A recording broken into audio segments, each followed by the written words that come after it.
Good afternoon.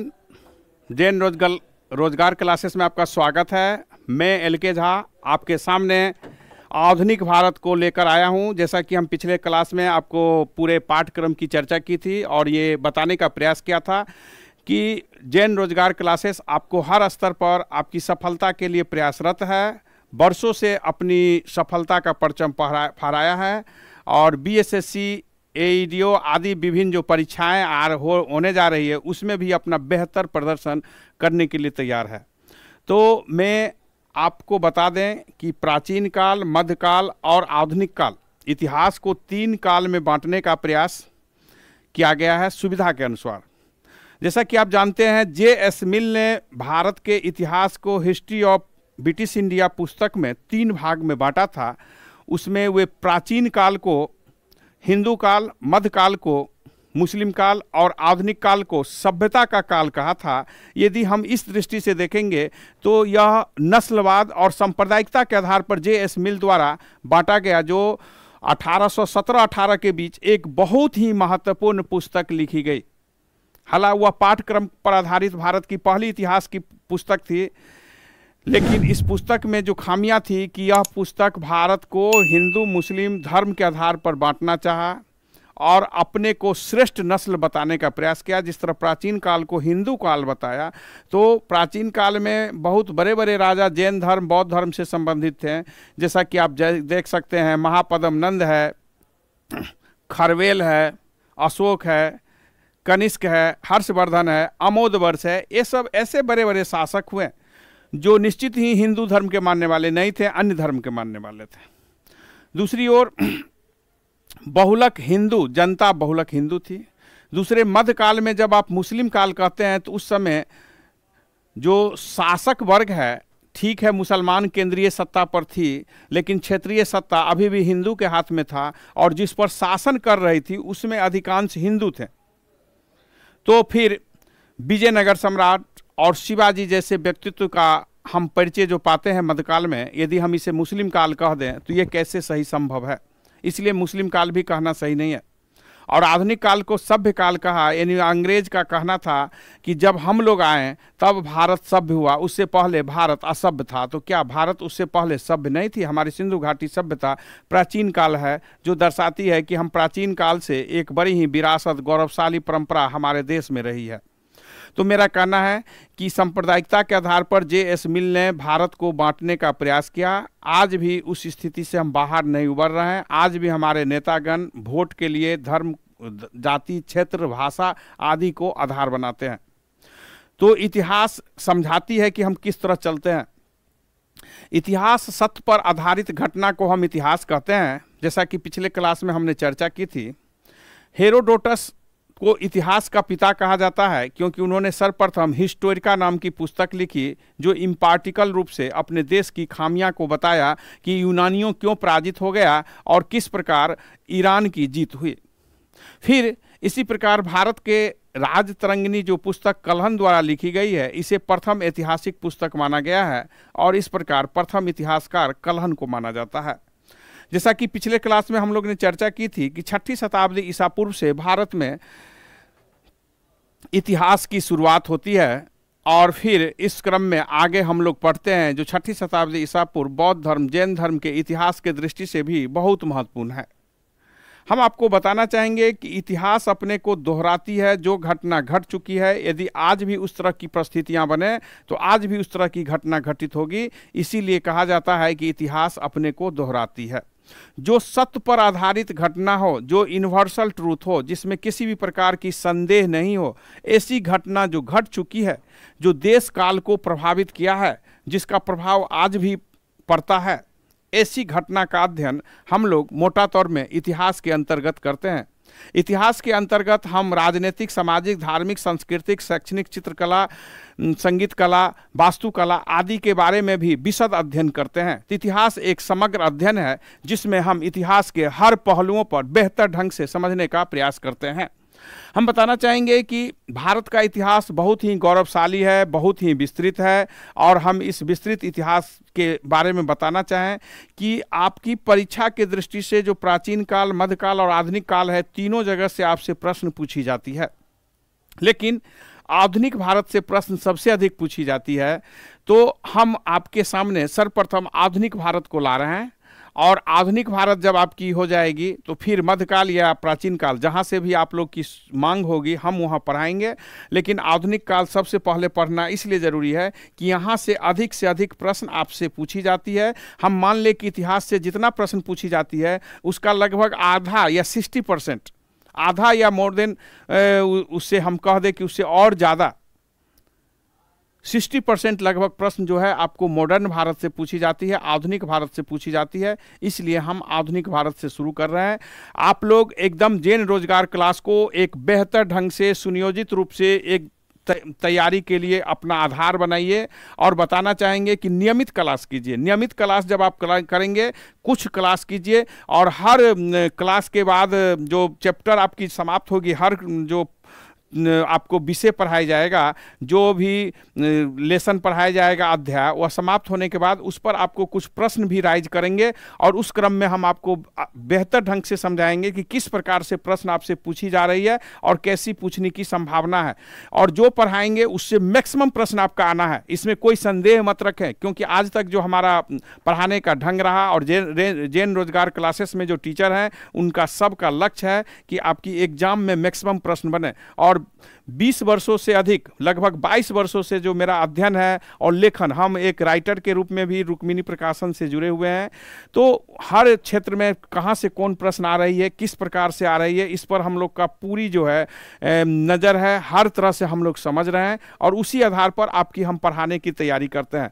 Jain रोजगार classes को पढ़ाने का 2 उद्देश्य होता है। हमने पिछले क्लास में भी कह दिया, फिर एक बार कह दे कि आपकी सफलता के लिए जो प्रश्न, परीक्षा में प्रश्न मैक्सिमम आपको टकरा जाए, जो सफलता के लिए जरूरी है उससे ज़्यादा प्रश्न आपका एवरेज औसत जो है टकराएगी। दूसरा, आपकी उस विषय पर समझ बन जाए कि कोई भी उस प्रश्न पर, उस विषय पर आपसे डिबेट करे तो आप डिबेट में उससे बेहतर ढंग से अपने को बताने में सक्षम हो सकें। तो हम बताना चाहेंगे कि आधुनिक भारत जो बहुत ही महत्वपूर्ण है, जैसा कि हमने पिछले क्लास में बताया कि 1757 से आधुनिक भारत की शुरुआत होती है। लेकिन हम लोग जब आधुनिक भारत पढ़ेंगे तो उसका बैकग्राउंड, उसका पहला जो टॉपिक होगा, पहला जो चैप्टर होगा, विषय होगा, वह होगा यूरोपियन कंपनी। हम यूरोपियन कंपनी से आधुनिक भारत की शुरुआत करेंगे। पिछले क्लास में हमने पाठ्यक्रम पर चर्चा विस्तार से की थी, और फिर उसके बाद विभिन्न महत्वपूर्ण बातों को उसमें समावेश करने का प्रयास किया था। आज हम आधुनिक भारत में आपकी जो महत्वपूर्ण चैप्टर है उसका नाम है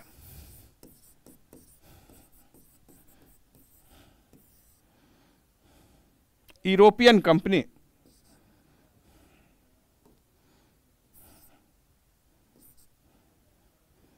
यूरोपियन कंपनी का भारत में आगमन।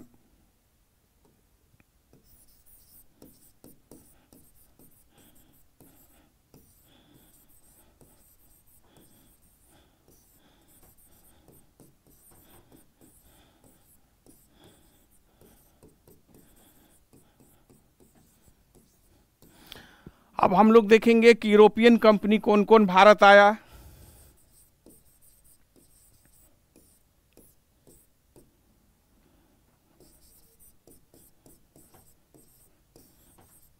पहले हम लोग ये देखें कि कौन कौन यूरोपियन कंपनी भारत आई और वह कब आई। फिर हम चर्चा करेंगे कि किन परिस्थितियों में ये कंपनी भारत आई।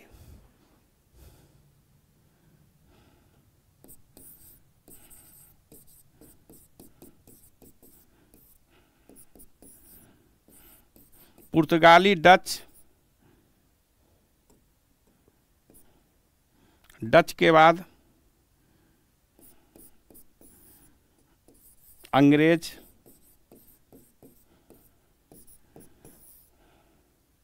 Danish,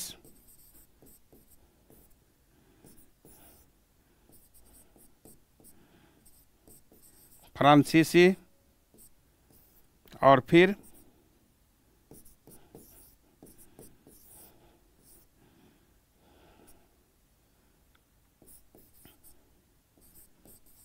Swedish. देखिए, पुर्तगाली जो है 1502 ईस्वी में आया, डच 1602 में, अंग्रेज 1608 में, डेनिश 1616 में, फ्रांसीसी 1664 में और स्वीडिश 1731 में। अब हम लोग देखने का प्रयास करेंगे कि ये कंपनी जो भारत आई, किन परिस्थितियों में भारत आई, क्यों आई और फिर भारत में किस प्रकार ये राज स्थापित कर पाया। तो भारत आने वाली पहली यूरोपियन कंपनी पुर्तगाली है और अंतिम यूरोपियन कंपनी जो भारत आने वाली है वह स्वीडिश है। पुर्तगाली 1502 ईस्वी में आए।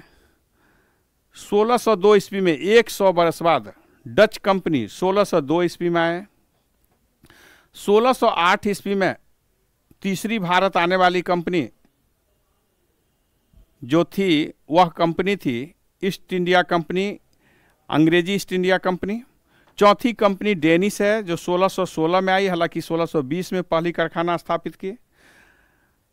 1664 ईस्वी में भारत आने वाली पांचवी कंपनी है फ्रांसीसी कंपनी और सबसे अंत में आने वाली कंपनी जो है स्वीडिश कंपनी है जो 1731 ईस्वी में भारत आई। तो इस प्रकार भारत आने वाली ये जो 6-7 कंपनियां हैं ये मुख्यतः आई। ये सभी कंपनियां भारत में या पूर्वी देशों से इन कंपनियों ने जो अपने अपने क्षेत्र में विस्तार किया, सबसे पहले ये लोग व्यापार करने आए थे समुद्री व्यापार के रास्ते व्यापार करने का प्रयास किया।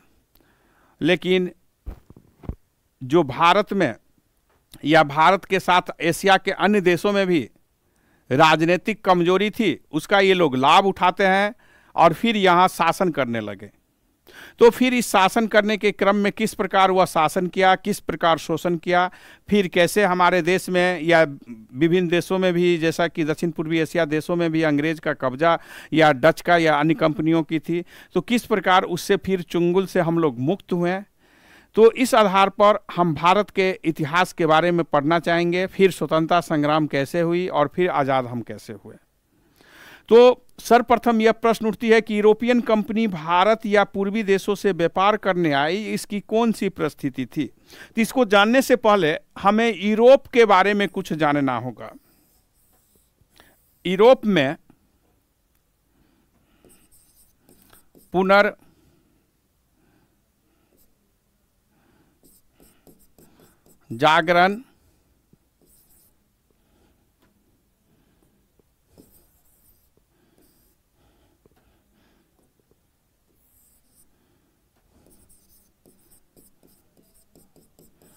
पुनर्जागरण, धर्म सुधार,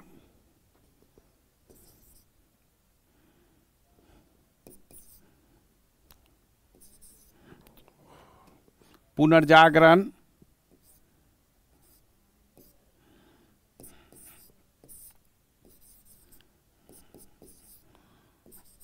धर्म सुधार, प्रति धर्म सुधार,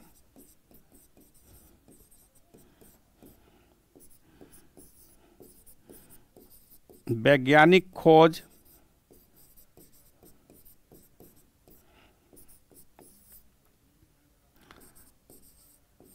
तर्क का महत्व, समुद्री खोज,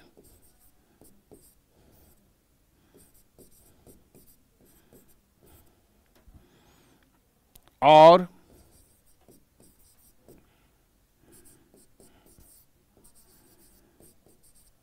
कुस्तुनतुनिया का पतन। ये 7-8 महत्वपूर्ण बातें हैं जो यूरोप को काफ़ी प्रभावित किया। जैसा कि आप जानते हैं, पुनर्जागरण का अर्थ होता है फिर से जन्म लेना, फिर से जगना। तो यूरोप में अंधकार युग के बाद 14वीं शताब्दी में फिर से प्रकाश युग की शुरुआत हुई, जिसमें फ्लोरेंस, इटली के फ्लोरेंस निवासी दांते जो थे ये सबसे महत्वपूर्ण व्यक्ति के रूप में उभरे। हम कह सकते हैं कि भारत में जो स्थान राजा राम मोहन राय का है वही यूरोप में दांते फ्लोरेंस निवासी का है। इन्होंने पुनर्जागरण का एक ध्वनि नाग किया और ये शंखनाद, ध्वनि नाग, शंखनाद पूरे संसार को प्रभावित किया। यूरोप में पुनर्जागरण के फलस्वरूप वहाँ तर्क विज्ञान और वैज्ञानिक पद्धति को बहुत महत्व दिया। किसी चीज को लॉजिकल समझने का प्रयास किया, तर्क को महत्व दिया गया। अंधविश्वास और रूढ़िवादी जैसी व्यवस्था थी उस पर कठोर प्रहार किया गया। तो यूरोप में स्थिति बहुत ही हलचल हो गई। उस दौर में जो धर्म सुधार हुआ जिसमें मार्टिन लूथर किंग सीनियर का नाम हम सबसे ऊपर लेंगे, जिन्होंने 95 महत्वपूर्ण थेसिस को विटेनबर्ग के विश्वविद्यालय के बोर्ड पर लिख दिया और कहा कि यही सही है। उन्होंने ईश्वर में तो विश्वास किया, लेकिन चर्च और पोप की जो बोलबाला थी, उनकी जो विलासता थी, उनकी जो भोग विलासता थी, उनके द्वारा जो विभिन्न प्रकार की रूढ़िवादी अंधविश्वास भराए हुए थे, उसका वे भारी विरोध किया। फिर इसके बाद कैथोलिक धर्म, प्रोटेस्टेंट धर्म जब आया तो कैथोलिक धर्म में भी सुधारवादी आए और कैथोलिक धर्म में बड़े बड़े संत ऐसे हुए हैं जो कैथोलिक धर्म में सुधार की एक लंबी प्रक्रिया शुरू की है। इससे वहाँ ज्ञान विज्ञान शिक्षा में एक नई शक्ति मिलने लगी। इसी क्रम में वैज्ञानिक खोज होने लगे। नए नए खोज से नए नए तरह का लाभ मिलने लगा। और जैसा कि आप जानते हैं कि इसमें एक बड़ी ही महत्वपूर्ण क्रांतिकारी कदम था, वह था समुद्री खोज। समुद्री खोज, जैसा कि आप जानते हैं कि कंपास, दिशा सूचक जो यंत्र है, इसकी खोज जैसा कि आप जानते हैं कि वास्तव में चीन से हुआ था, लेकिन इस कंपास का बेहतरीन प्रयोग करने में अंततः यूरोप अधिक सफल हुआ। यूरोप में एक बहुत बड़ी घटना हुई जिस पर हम चर्चा करेंगे, और वह घटना ने यूरोप को बहुत ही अधिक प्रभावित किया, इतना अधिक प्रभावित किया कि अंततः पूरा विश्व इससे प्रभावित हुई और आज भी हम उससे प्रभावित हो रहे हैं। जो यूरोप और अमेरिका जैसे देशों में तीसरी दुनिया में एक नई क्षेत्र यानी कि लैटिन अमेरिका या अफ्रीका महादेश है या एशिया महादेश है, इन सब पर बड़ी ही गहरा प्रभाव पड़ा। और विशेष रूप से हम कह दें कि उपनिवेशवाद का एक नया युग की शुरुआत करने में समुद्री खोज की सबसे बड़ी भूमिका है। तो समुद्री खोज किन परिस्थितियों में हुआ, इसको हम जानें।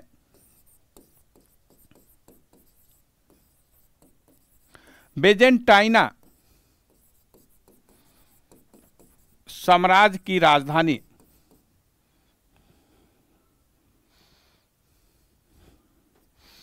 साम्राज्य की राजधानी कहाँ थी? कुस्तुनतुनिया। ये कुस्तुनतुनिया यानी इस्तांबुल, ये बेजेंटाइना साम्राज्य की राजधानी थी। 1400 हम चर्चा करेंगे। 1453 ईस्वी में उस्मान खान ने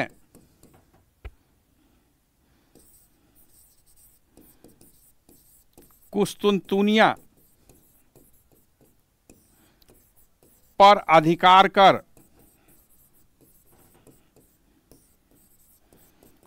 उस्मानी वंश की स्थापना की।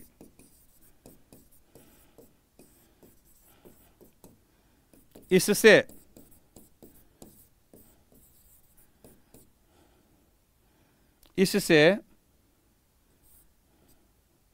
यूरोपियनों को पूर्वी व्यापार प्रभावित हुआ। स्पेन और पुर्तगाल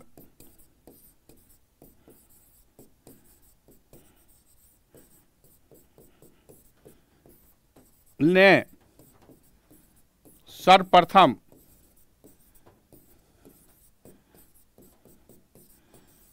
भौगोलिक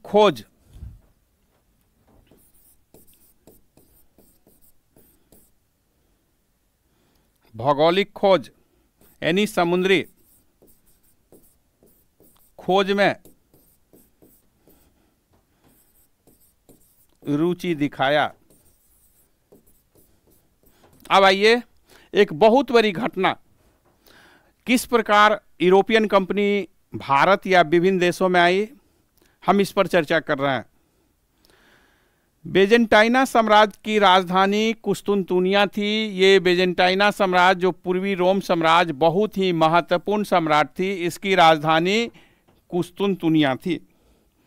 तो ये कुस्तुनतुनिया जो बहुत ही महत्वपूर्ण, जिसे इस्तांबुल नाम से जानते हैं, इस पर यूरोपियन व्यापार का बहुत बड़ा केंद्र था, जिस होकर व्यापार किया जाता था।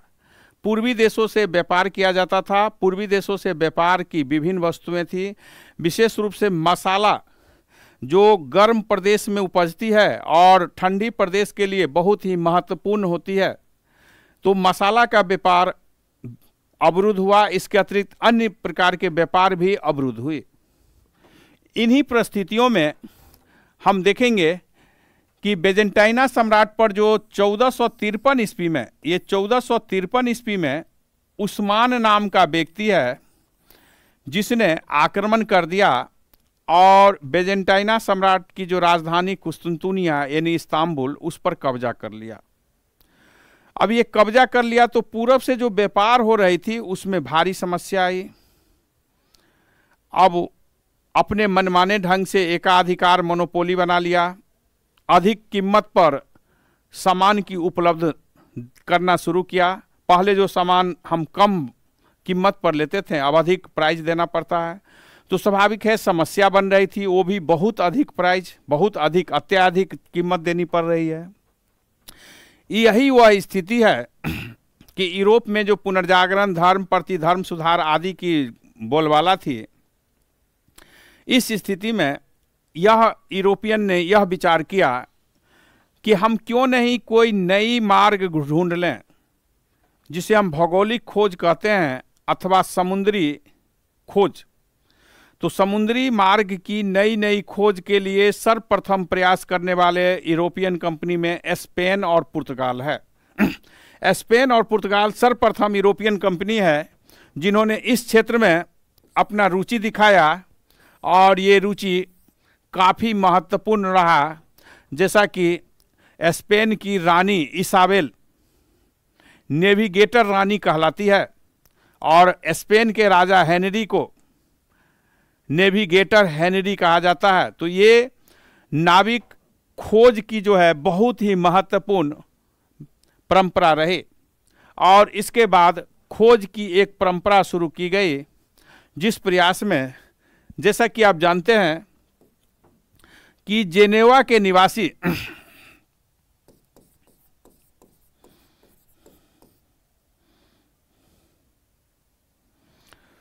जैसा कि आप जानते हैं कि जेनेवा के निवासी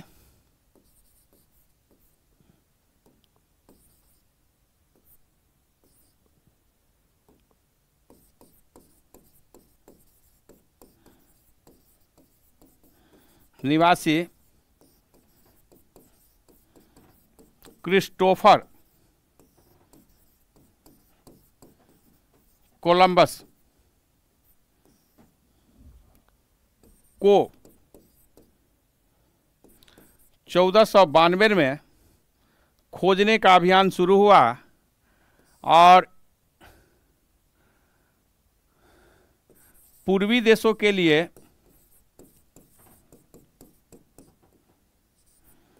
नया मार्ग, नया समुद्री मार्ग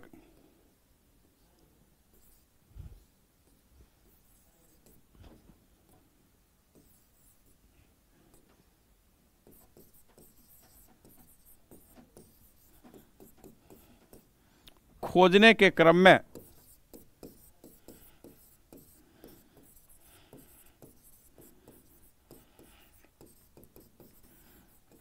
अमेरिका की खोज की। दूसरी बड़ी महत्वपूर्ण घटना बार्थोलोम्यू डियास, जिन्होंने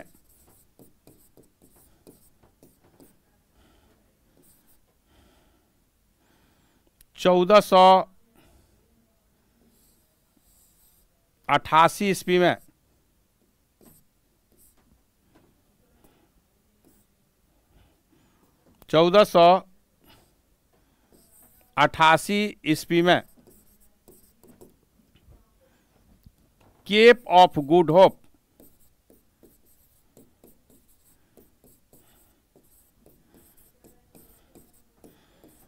से होकर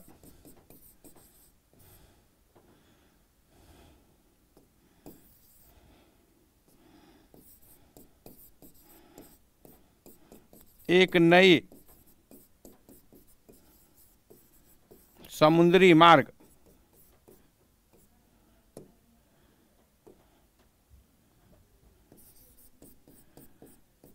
की खोज की।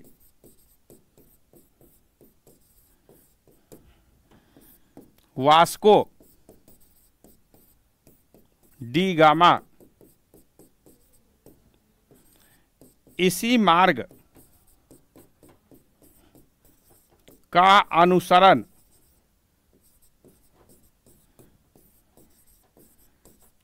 करते हुए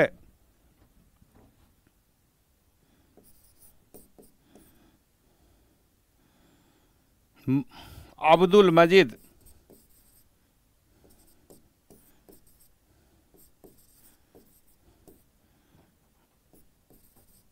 के मार्गदर्शन में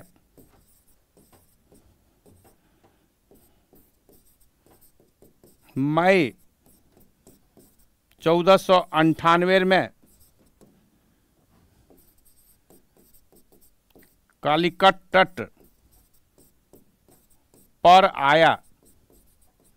तो देखिए, एक बहुत ही महत्वपूर्ण घटना आपको दिखाई पड़ेगी और वह घटना होगी भौगोलिक खोज। यूरोपियन ने यह विचार किया कि क्यों ना हम एक कोई और नया मार्ग ढूंढे जो समुद्री मार्ग हो, जिस कारण हमें किसी चीज़ का जो बहुत ज़्यादा प्राइस देना पड़ता है, कीमत देनी पड़ती है, हम उससे बचे। इस काम में पुर्तगाल और स्पेन ने प्रारंभ में प्रयास किया और जैसा कि हम जानते हैं कि इस कार्य में भारी सफलता भी मिलेगा। जैसा कि हम जानते हैं कि इस कार्य में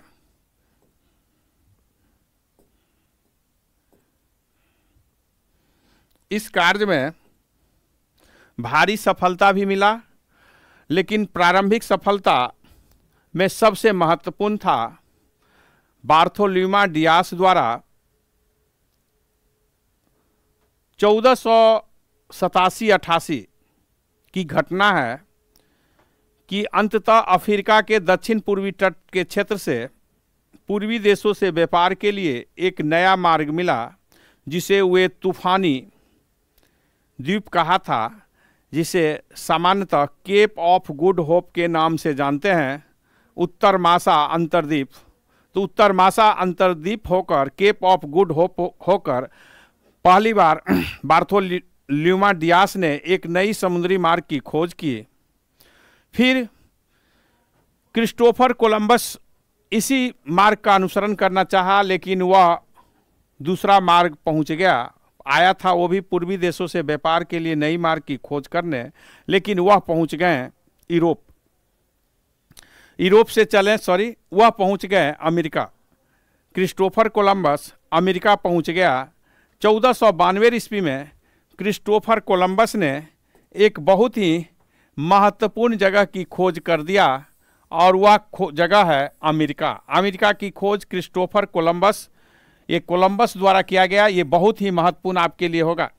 फिर इस क्रम में हम देखेंगे कि बार्थोलोम्यू डियास, जिसको खोज इन्होंने किया था केप ऑफ गुड होप का, इसी मार्ग से 1488 में हुआ था, 87, 88, 88 में होगा, और इसी मार्ग से फिर एक पुर्तगाल अब खोज निकलेंगे, और इस बार वो लिस्बन से निकलेंगे, पुर्तगाल से आएंगे, और अंततः भारत के केरल तट पर कालीकट कोजिकोड जो इसे कहते हैं, कालीकट तट पर आने में सफल हो जाएंगे। इस प्रयास में देखेंगे क्रिस्टोफर कोलंबस असफल रहा, असफल तो नहीं रहा, लेकिन वो पूर्वी देशों की खोज के लिए निकले थे। चूंकि वो अमेरिका की खोज के, इस सेंस में हमने कहा कि वो असफल रहा, लेकिन वे सफल इस अर्थ में हुए कि अमेरिका जैसे एक नई दुनिया की खोज की, एक समुद्री मार्ग की खोज की। जिस समुद्री मार्ग की बार्थोलोम्यू डियास ने खोज की थी, उस मार्ग से ही पूर्वी देशों की यात्रा करने वाला, भारत आने वाला पहला यूरोपियन, पहला पुर्तगाली वास्को डी गामा है।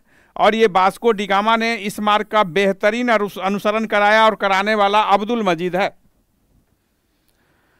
वास्को डी गामा को समुद्री मार्ग का ज्ञान, जो रास्ता बताने वाले में अब्दुल मजीद नाम के महत्वपूर्ण व्यापारी का योगदान है, और वह एक मार्गदर्शक के रूप में वास्को डी गामा को अंततः केरल के कालीकट तट पर मई में, ये संभवतः 20 मई के आसपास की बात है, कि वास्को डी गामा को कालीकट तट पर लाने में सफल हो गया।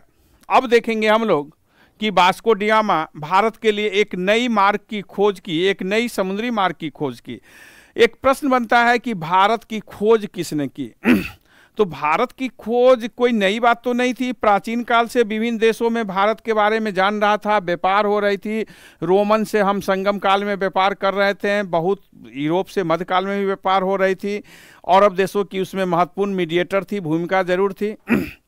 लेकिन एक नई समुद्री मार्ग की खोज की, भारत की खोज का अर्थ हुआ एक नई समुद्री मार्ग की खोज की, और यह समुद्री मार्ग की खोज करने वाले थे Vasco D gamma. Vasco D gamma ने जिस समुद्री मार्ग की खोज की, उस समुद्री मार्ग से ये केरल के कालीकट तट पर आया, और कालीकट तट पर इनका मुलाकात होगा, इनकी जो भेंट होगी वह होगी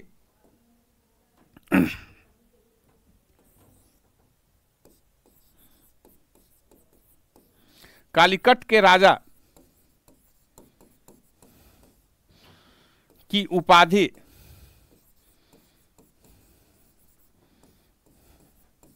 जेमोरिन थी।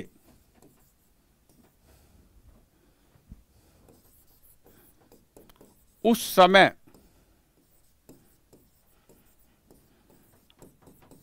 राजा कौन था,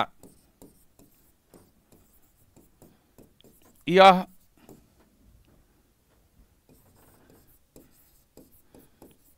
अज्ञात है। ठीक है, तो जेमोरिन ने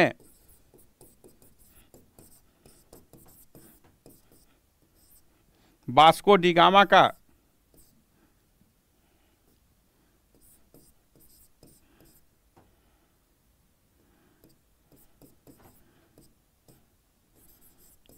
स्वागत किया।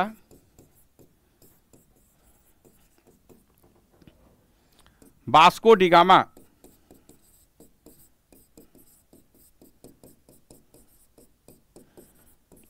यहां से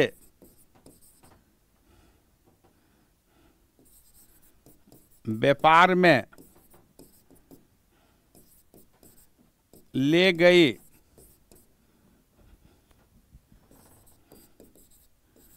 वस्तुओं से 60 गुना लाभ अर्जित किया। फिर दूसरे पुर्तगाली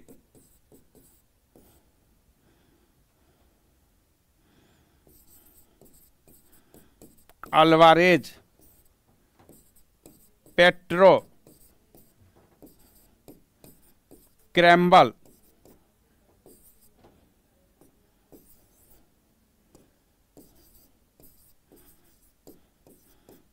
क्रैम्बल भारत 1500 ईस्वी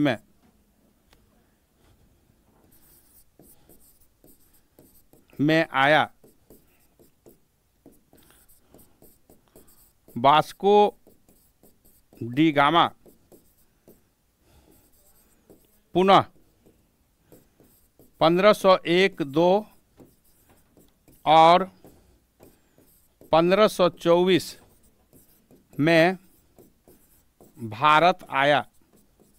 अब देखिए, वास्को डी गामा जब भारत आया तो उस समय केरल के कालीकट के राजा कौन थे ये हम लोग को पता नहीं है। केरल के राजा की जो उपाधि थी, जिसे जेमोरिन वो लोग कहलाते थे, ये उनकी वंशगत उपाधि थी। तो केरल के जो राजा जिसको जेमोरिन जिनकी उपाधि थी, वास्तविक नाम क्या थी ये हम लोग अज्ञात है, हम लोग के पास इसकी सही सूचना नहीं है। वह राजा ने अतिथि देवो भव के जो हमारी सूक्ति है उसको चरितार्थ करते हुए वास्को डी गामा और उनके सहयोगियों को स्वागत किया। फिर यहाँ से वास्को डी गामा ने जो सामान खरीद के ले गया, जो सामान खरीदा उससे 60 गुना, उससे 60 मल्टीप्लस 60 गुना लाभ हुआ। तो जब यहां से जो वास्को डी गामा भारत आया था पुर्तगाल लिस्बन से, और फिर जो गया, सब तरह के खर्च को काटकर 60 गुना लाभ हुआ। इसको वास्को डी गामा लाभ को देखकर चकित रह गया पूरे यूरोप, विशेष रूप से पुर्तगाली। 1500 मार्च 1500 ईस्वी में पुनः अल्वारेज पेट्रो क्रैम्बल को भेजा गया। ये भी व्यापार करने आए और व्यापार से काफी लाभ उठाए। पुनः वास्को डी गामा 1501-2 में दूसरी बार आए, फिर वापस चले गए। वास्को डी गामा पुनः तीसरी बार 1524 ईस्वी में आया, और इस बार वास्को डी गामा अपना महत्वपूर्ण कार्यकाल शुरू करने आया था।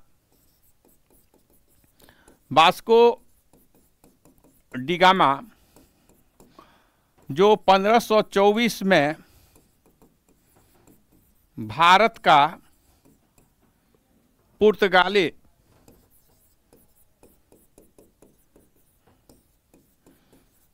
गवर्नर बनकर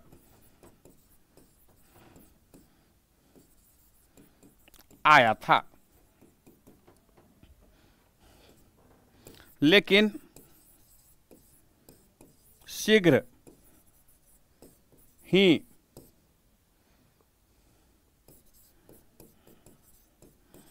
वास्को डी गामा की मृत्यु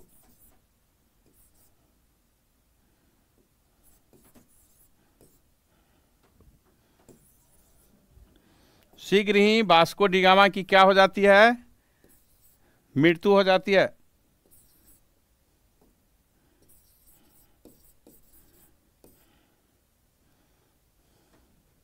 मृत्यु संभवतः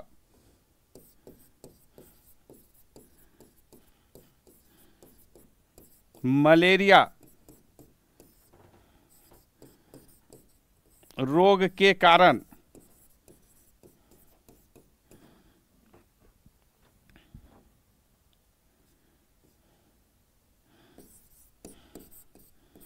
हो गई। जैसा कि आप जानते हैं कि पुर्तगाल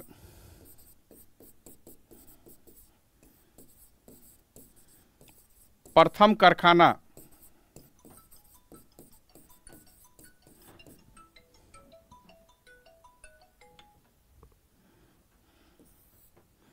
पुर्तगाल ने प्रथम कारखाना कोचिन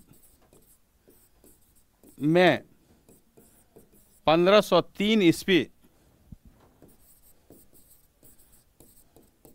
में खोला था।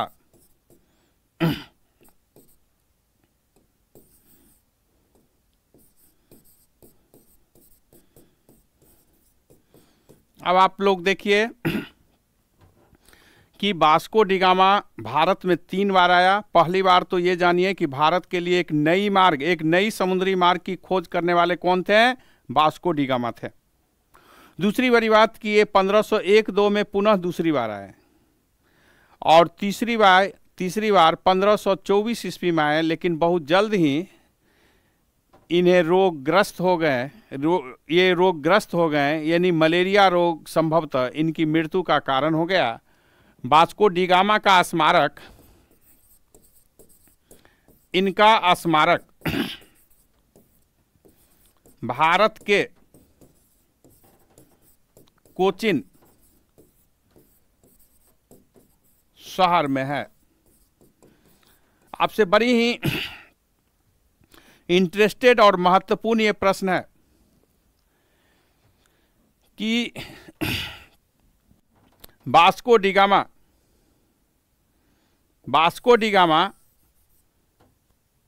की मृत्यु कब हो गई? तो वास्को डी गामा के बारे में सबसे बड़ी बात समझना है कि तीसरी बार वास्को डी गामा गवर्नर बनकर आया था। पुर्तगाली गवर्नर बनकर 1524 ईस्वी में आया, लेकिन बहुत जल्द ही बीमार पड़ गए और इनकी मृत्यु का कारण बन गया इनका स्मारक कोचीन, जिसे हम कोच्चि भी कहते हैं, बहुत ही महत्वपूर्ण केरल राज्य का वह क्षेत्र जो बंदरगाह के लिए विख्यात है। ये पूरब का वेनिस कहलाता है, और ये भारत के सबसे विस्तृत प्रांगण कोच्चि या कोचीन बंदरगाह जो भारत का है, यह सबसे विस्तृत प्रांगण वाला बंदरगाह है। इसका विस्तृत क्षेत्र है।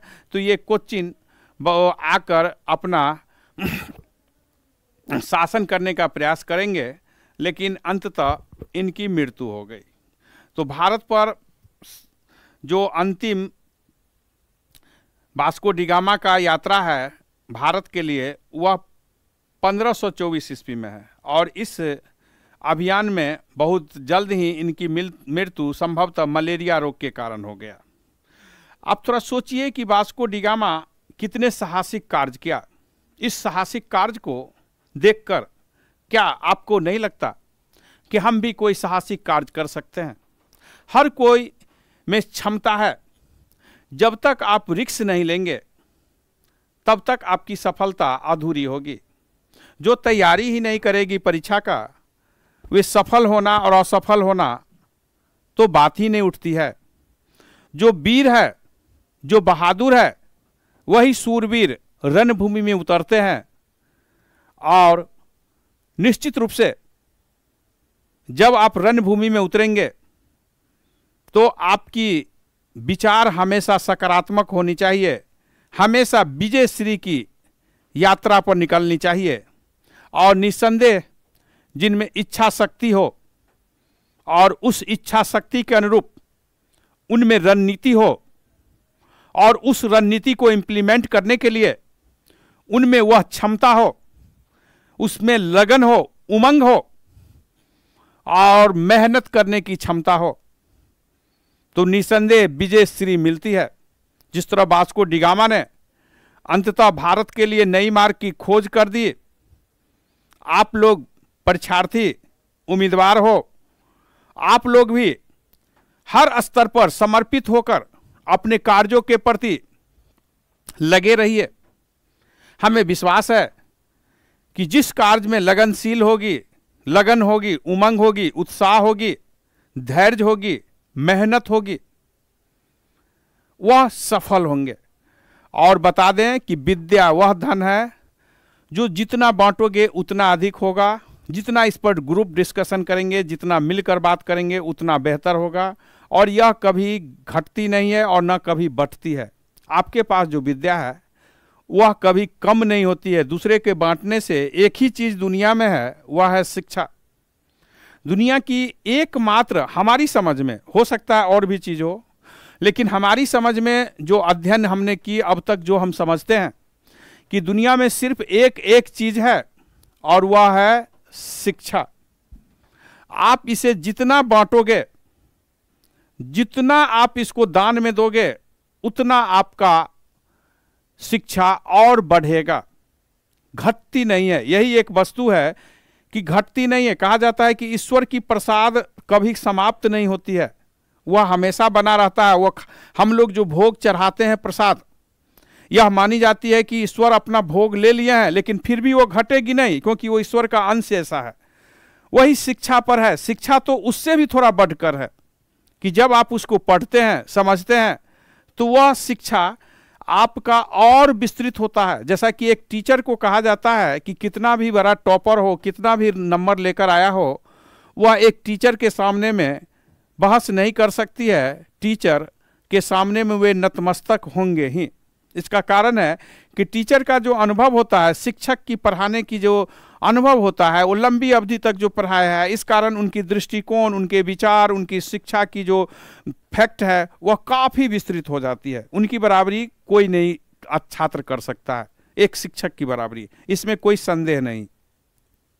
तो आप लोग भी एकदम, हमने पिछले क्लास में बताया कि बहुत सारी वैकेंसी आई और आने वाली है और आएगी। आप मेहनत करें, जैन रोजगार क्लास से जुड़कर और सफलता का परचम लहराएं। जैसा कि आप जानते हैं कि वास्को डी गामा ने भारत के लिए एक नई मार्ग की खोज कर भारत में सफलता की एक नई कहानी लिखने का प्रयास कर दिया। और जैसा कि आप जानते हैं कि लगभग 450 वर्ष तक पुर्तगाली भारत में रहा और गोवा को अपना राजधानी बनाकर हर स्तर पर यहाँ एक बेहतर सिस्टम लाने का अपने तरह से अपने क्षेत्र में वो प्रयास किया। भारत में पुर्तगाली जब आए, पुर्तगाली द्वारा खोला गया पहला कारखाना जो है, जिसका नाम है कोचिन। हम बताना चाहेंगे कि 1503 ईस्वी में कोचिन में पहला कारखाना, यूरोपियन कंपनी पुर्तगाली है, पहला यूरोप का कारखाना भारत में कोचिन में पुर्तगाल में खोला गया, पुर्तगाली द्वारा खोला गया। कोचिन में, केरल में, भारत के केरल राज्य में कोचिन में पहला कारखाना खोला गया यूरोपियन द्वारा, यानी पुर्तगाली द्वारा। पुर्तगाली का भारत में पहला कारखाना कोचिन में। यदि कभी पूछ दे यूरोप का भारत में पहला कारखाना कोचिन में। अब एक प्रश्न उठती है कि ये कारखाना क्या है। आपसे ये प्रश्न पूछी गई है कि यूरोपियन कंपनी के संदर्भ में, प्रश्न है यूरोपियन कंपनी के संदर्भ में, यूरोपियन कंपनी के संदर्भ में कारखाना का अर्थ गोदाम,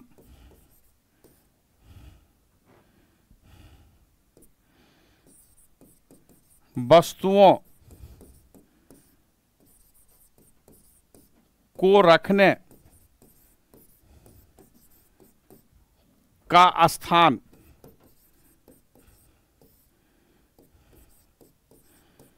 स्टॉक। ठीक है, तो ये गोदाम जो है, गोदाम यूरोपियन कंपनी के संदर्भ में, यूरोपियन कंपनी के संदर्भ में ये गोदाम वस्तुओं को रखने का एक माध्यम था, ना कि कारखाना, प्रोडक्शन यानी मैन्युफैक्चरिंग जैसी कोई बात नहीं थी। थोड़ा यहाँ समझें आप। आपसे प्रश्न होगा कि यूरोपियन कंपनी के संदर्भ में कारखाना का अर्थ है, आपसे प्रश्न आई है, इस तरह से प्रश्न पूछी गई है। आपका उत्तर होना चाहिए कि स्टॉक, गोदाम, वस्तुओं को रखने का जगह।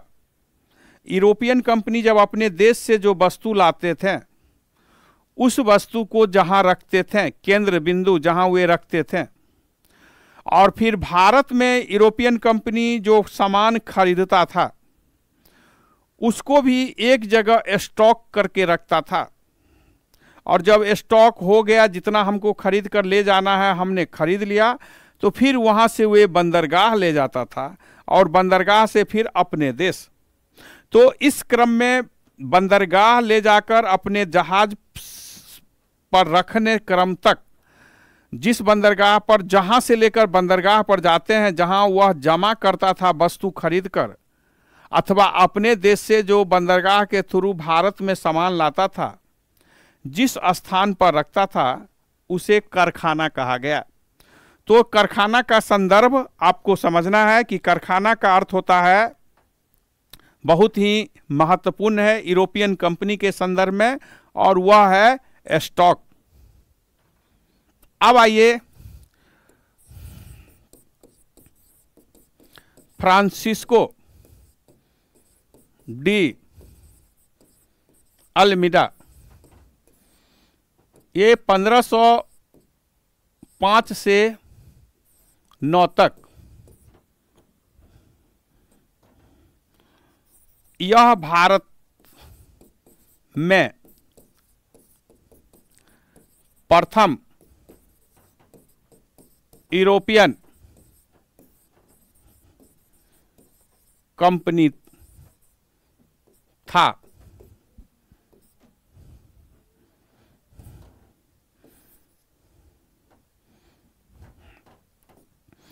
यह भारत में प्रथम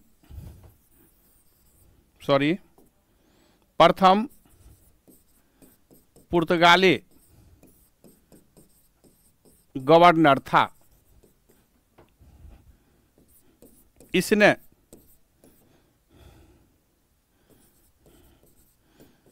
ब्लू वाटर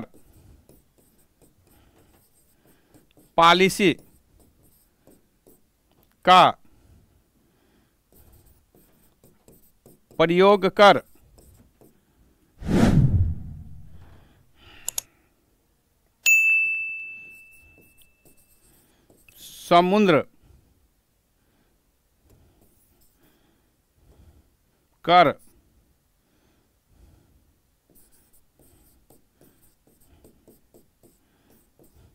समुद्र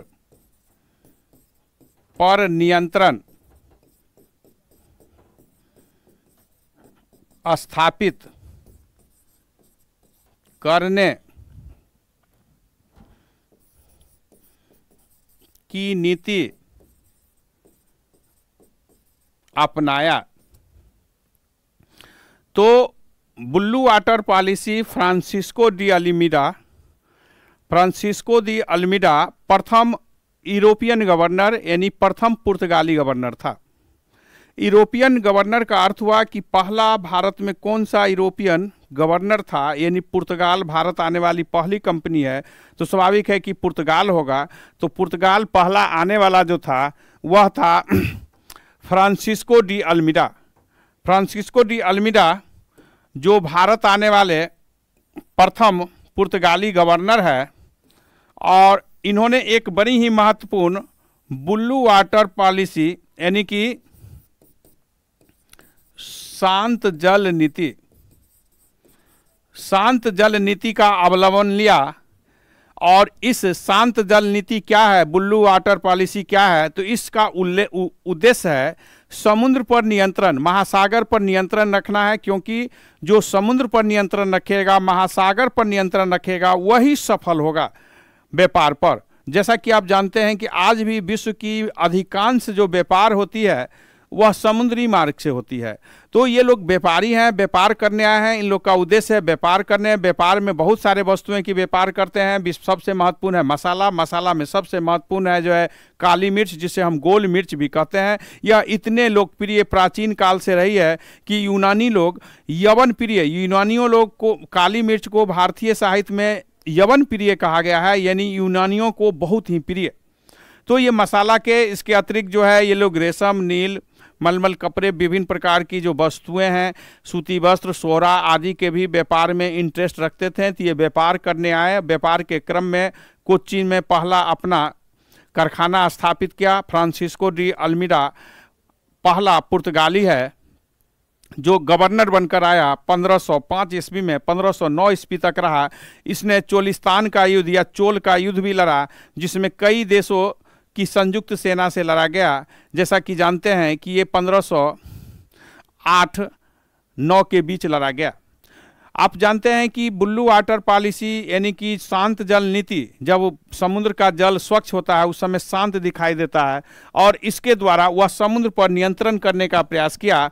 हम आगे पढ़ेंगे कि इस जल नीति का क्या परिणाम हुआ और फिर फ्रांसिस्को डी अल्मीडा के बाद अल्फांसो डी अल्बुकर्क उनके काल में किस प्रकार, बहुत ही अल्बुकर्क के काल में सफलता मिलती है। पुर्तगाली किस प्रकार गोवा को जीतकर अपनी राजधानी बनाएंगे और फिर इस क्षेत्र पर एकाएक अधिकार लगभग हिंद महासागर में 150 वर्षों तक रखते हैं, जिस पर चर्चा हम अगले क्लास में करेंगे।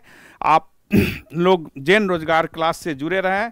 किसी भी परीक्षा की तैयारी के लिए जैन रोजगार क्लास आपके सामने उपस्थित है और इनका एक जो है लंबी इतिहास है और एक बेहतर प्लेटफॉर्म के रूप में परीक्षार्थियों के लिए हमेशा चर्चा का विषय बना रहता है। धन्यवाद।